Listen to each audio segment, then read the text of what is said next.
乌军再下一城，收复第聂伯罗西南，红军村西南方向成新目标。乌克兰持续打击克里米亚，再毁俄军 S-400 系统，最大油库熊熊燃烧。美国批准乌克兰提供战斧巡航导弹，白宫部署启动，俄乌战争或迎关键转折。AI 上阵，乌军15秒锁定目标，摧毁俄军12门 2S-19 自行火炮。乌克兰刷新世界纪录，无人机飞越2600公里，精准轰炸俄境炼油厂。利曼战线大逆转，乌军炮火覆盖热列别斯河，俄军浮桥全灭。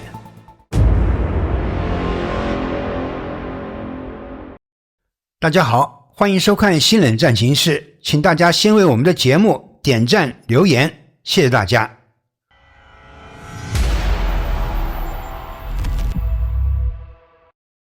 俄乌前线再传战况更新，乌克兰方面在第聂伯罗方向成功夺回一块失地，战线重新推进至红军村西南地带，这一带被视为南线攻防的关键区域。据 RBC 新闻报道，当地时间10月7日前后，乌克兰第141机械化旅在南线第聂伯罗彼得罗夫斯克地区发动了强势攻势，此役的作战目标直指西赫涅维。这一片区域不久前一度被俄军渗透偷袭，但很快就遭到乌克兰部队的猛烈反击。经过连续交战，乌军不仅彻底清除了俄方残余阵地，还重新控制了周围多个定居点。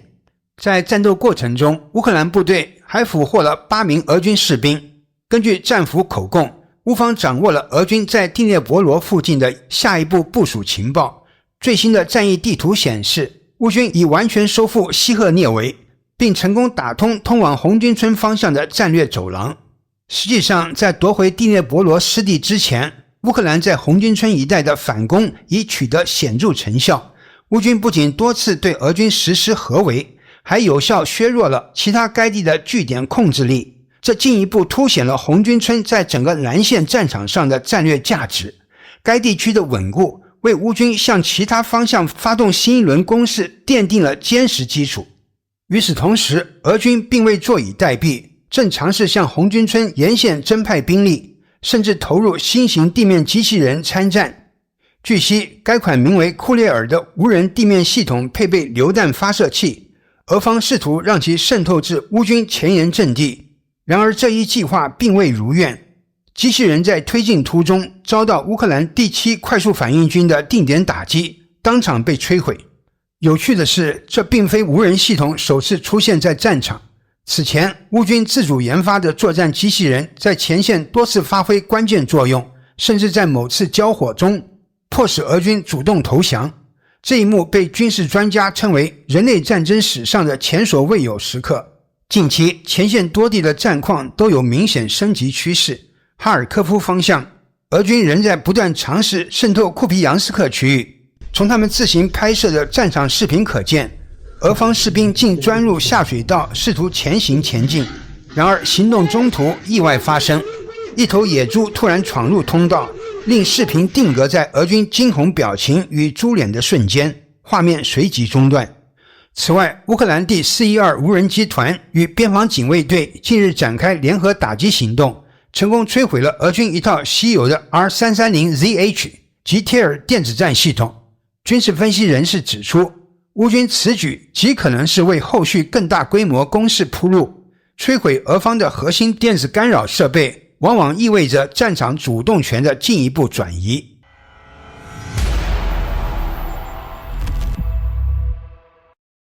乌克兰对克里米亚的猛烈攻势仍在持续。最新消息显示，乌军在新一轮空袭中摧毁了俄军的一套 S-400 防空系统，而克里米亚最大的费奥多西亚油库仍在熊熊燃烧，浓烟数十公里外可见。据 Astra 报道，当地时间10月6日晚间，乌克兰对俄军占领下的克里米亚多处军事设施发动了密集空袭。首先是在克拉斯诺格瓦德斯基区，乌军的一架无人机精准命中俄军驻地，造成人员伤亡。随后战科一基地附近再度传出剧烈爆炸声。确认目标是俄军第44750军事单位的一套 S-400 防空综合系统。消息指出 ，S-400 的雷达站与发射装置均在袭击中被严重摧毁，已无法继续运作。这也是不到1周时间内，乌克兰在克里米亚地区摧毁的第2套 S-400 防空系统。作为俄罗斯号称的最强防空盾， S-400 在俄乌战争中屡次遭受重创。早前，乌军还曾利用民间志愿者捐赠的大白鲨无人机，成功击毁该系统的一处部署点。与此同时，克里米亚最大的费奥多西亚油库火势仍在延烧。该油库是俄军的重要战略能源储备点。从当地居民拍摄的影像可见，浓烈的黑烟笼罩整片区域，烈焰持续不断，火势已蔓延至其他储罐，至少还有4个大型油罐存在爆炸和坍塌风险。随着火势扩大，附近港口及码头设施也被波及，部分区域陷入瘫痪状态。除费奥多西亚外，克里米亚的塞瓦斯托波尔与新尔罗波尔一带同样传出爆炸声，多处地点疑似遭到无人机袭击或次生火灾波及，局势进一步紧张。与此同时，乌克兰的攻击也延伸到了俄罗斯境内。近日，乌军对边境地区别尔哥罗德州发动了猛烈打击，俄军的铠甲 S-1 防空系统在拦截无人机时却发生重大意外，一枚导弹拖把直接击中了旧奥斯科尔市的一栋居民楼。根据现场画面显示，城市上空瞬间被耀眼的火光照亮，爆炸冲击波波及周边街区，而这一切竟源自俄军自己的防空导弹误中目标。值得注意的是，这并非个案，铠甲 S-1 系统在过去数月内已多次因操作失误导致导弹偏离轨道，造成贫民区损毁，引发广泛争议。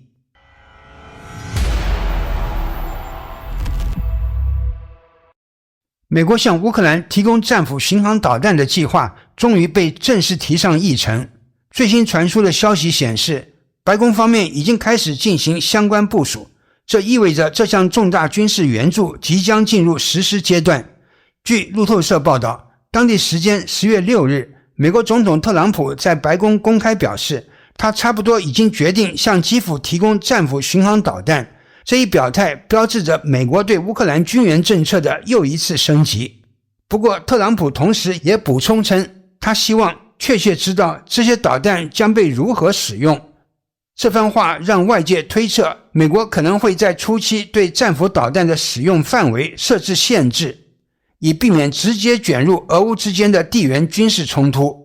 基辅方面很快确认了相关消息。乌克兰国防委员会负责人叶霍尔切尔涅夫在接受媒体采访时透露，乌军将首先接收少量战斧导弹，作为初期测试与部署的一部分。根据目前的计划，这批导弹在早期阶段不会直接攻击俄罗斯本土目标，但随着战局的发展与政治局势的变化，打击范围可能会逐步放宽。据知情人士透露，如果莫斯科方面继续拒绝和平协议，美国将不仅增加战斧导弹的数量，还可能授权乌克兰扩大其使用范围，打击更深层次的军事目标。无论如何，白宫决定向乌克兰提供战斧导弹，都被视为足以影响俄乌战争格局的关键一步。从性能上看，战斧导弹的威力远超目前西方援助基辅的其他远程武器，它的最大射程可达2400公里，弹头重约450公斤，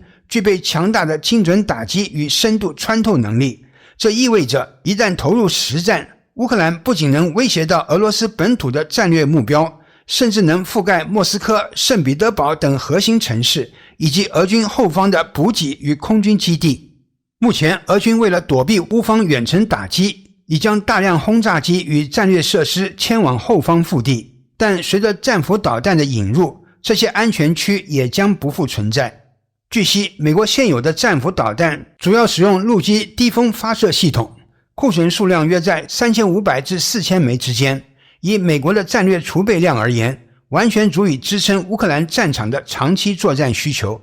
在资金层面，美国与欧洲盟友也已达成分工，欧洲方面将为乌克兰采购部分导弹与配套系统提供资金支持，而被冻结的俄罗斯海外资产更成为了关键的财政后盾。换句话说，乌克兰将可能用俄罗斯的钱购买美国的武器，再将其用于战场反击。与此同时，乌克兰自主研发的远程打击能力也在持续增强。乌方海军透露，2024年乌克兰国产的海王星导弹已执行超过50次精准打击任务，成功摧毁多处俄军目标。更具突破意义的是，新一代的火烈鸟导弹即将进入量产阶段，其射程与精度预计将显著超越海王星，成为乌克兰下一阶段反击的主力装备。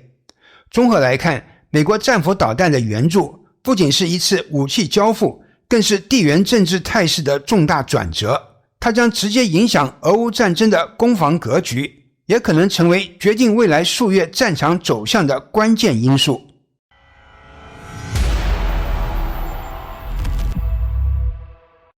哈尔科夫彼得罗夫斯克村林地内，俄军一列 2S-19 姆斯塔 S 自行火炮刚完成射击校准，尚未来得及转移，就已暴露在空中侦察之下。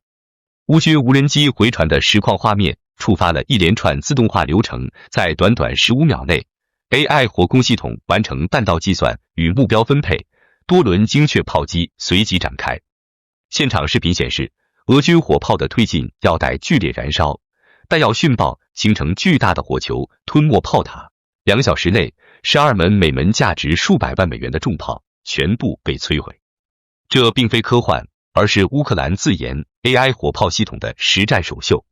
与传统炮兵动辄需时数分钟的反应周期相比，这一系统将发现打击链条压缩到秒级，从根本上碾压了俄军的常规作战节奏。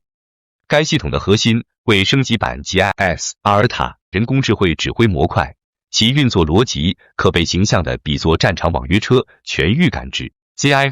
AI 无人机在约800米高空自动搜索并识别林地中的 2S-19 目标，热成像与视觉惯性导航穿透伪装，实时回传精确坐标到指挥中心。智能派单平台整合星链卫星数据、反炮兵雷达回波与前沿侦察情报，自动匹配并指派就近的博达纳 6.0 自行榴弹炮执行打击。博达纳 6.0 配备52倍径155毫米炮管，兼容北约弹药，其火控能自主修正弹道，秒级打击。AI 在15秒内完成风偏、地形、气象等复杂修正计算，火炮自动装填并发射，打击精度控制在约1米范围内。参与行动的第14机械化旅士兵在 Telegram 中透露，俄军一开火就暴露，按传统流程收炮转移的时候，我们的弹已经在半路上了。这套系统让打了就跑的传统炮兵生存策略几乎失效。作为苏制主力 2S-19 姆斯塔 S 本应具有良好的战场生存能力，其基于 T-72 底盘，携弹量可达50发，能发射高爆与激光制导弹，射程约29公里。然而在 AI 侦测与秒级反击面前，这些优势被迅速抵消，反应速度差距，俄军人工测算目标通常需5至8分钟，而乌方系统仅需15秒，相当于炮弹比命令先到。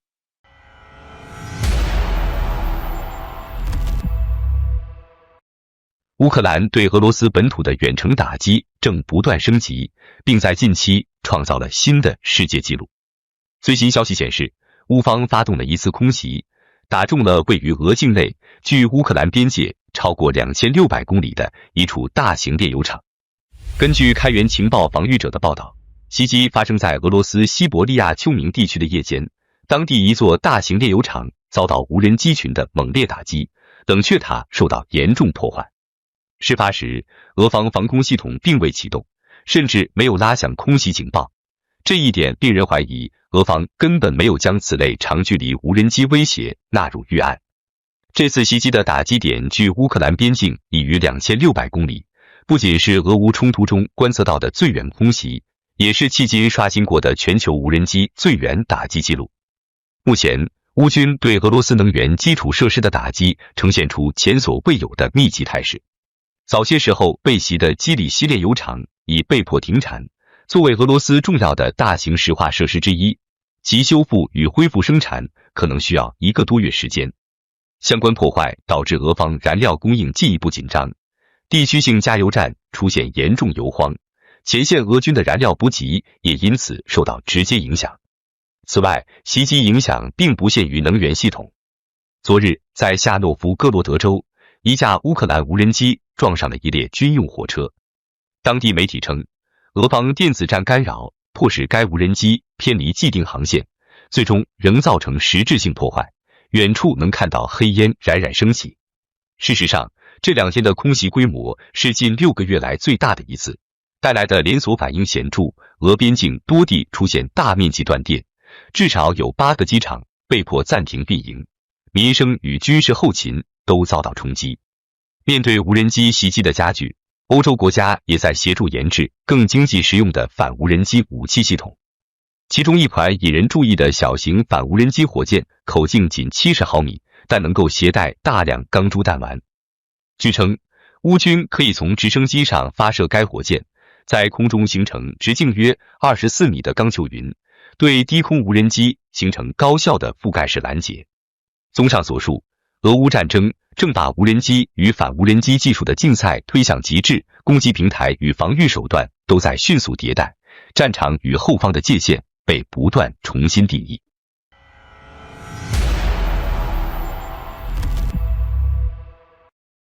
乌克兰东部战线在近日迎来关键性转折，原计划由俄军主导的利曼方向大规模攻势，在尚未全面展开前，便遭乌克兰军队精准瓦解。随着乌军第52炮兵旅抵达前线并展开密集火力覆盖，俄军的渡河据点、桥梁与集结地几乎被彻底摧毁，整个利曼防线已沦为俄军的死亡陷阱。根据乌克兰军方通报与多支前线实拍影片显示，第52炮兵旅的介入极大地改变了战局。乌军凭借先进的火控系统与实时侦察支援，对俄军的过境点、浮桥与补给车队进行连续而精准的炮击。乌军动用了国产博赫达纳自走榴弹炮与美制 GBU-39精确制导炸弹，在短短数日内摧毁至少5座浮桥及渡河设施。乌方强调，即使在俄军强烈的 GPS 干扰环境下， GBU-39依旧能够保持极高命中率。此次打击证明乌军的制导系统具备极强的抗干扰能力，使得俄方在电子战领域的优势荡然无存。消息人士透露，俄军原计划以联合装甲突击方式强攻利曼郊区，同时派遣渗透小组潜入乌军后方，制造混乱。然而，行动刚刚启动，乌军空军与无人机部队便发现了异常动向。通过热成像侦察，乌方迅速锁定俄军工程兵正在热列别茨河上架设浮桥的区域，随即展开数轮精确轰炸。短短几个小时后，俄军的横渡计划被迫全面终止。与此同时，乌克兰 FPV 无人机部队也在战场上取得显著成果。前线视频显示，乌军在特尔尼村附近成功击毁一辆俄军 T-90M 突破者 ProRiv 主战坦克，这是俄方最先进的陆战装备之一。此外，乌克兰第93机械化旅的西格纳姆火炮连在利曼前线精准锁定俄军火力阵地，摧毁4门俄军火炮，其中3门隐藏在伪装掩体中，显示乌方侦察系统在识别伪装目标上的显著进步。战局的紧张态势也延伸至南线。乌克兰第40独立海防旅在一次协调打击中，成功摧毁一艘载有俄军登陆部队的船只，彻底粉碎了俄军试图从河道突袭的行动。随着桥梁与补给路线连续被炸毁，俄军的后勤网路陷入全面瘫痪。前线部队燃料与弹药短缺，迫使多条战线暂停进攻，攻势节奏全面放缓。乌方情报指出，俄军虽在罗斯托夫地区继续训练新部队以准备城市战，但其后方同样频遭乌军无人机与远程导弹打击。其中，罗斯托夫境内一套俄制 Buk-M1 防空系统在尝试拦截乌军无人机时被命中起火，爆炸火光在夜间清晰可见，象征俄军后方安全体系出现新的裂缝。军事分析人士指出，这场战斗标志着俄军在乌东战线的主动攻势已告终结，局势正转入被动防守阶段。乌克兰持续以无人机和远程导弹打击俄方炼油厂与输油管线，使其工业与能源体系承受巨大压力。失去桥梁、补给与防空掩护后，俄军进攻动能已明显枯竭。好的，感谢您一口气看到最后了，这是对我们最大的鼓励和支持。要看最全面、最及时准确的战场热点报道更新，就请每日锁定新冷战情势。如果您喜欢我们的节目，也请您点赞、留言、订阅，把视频分享出去，让更多的人看到这个节目。想要赞助我们的朋友，可以打开超级感谢打赏赞助，帮助我们能持续做出更多好节目。谢谢大家。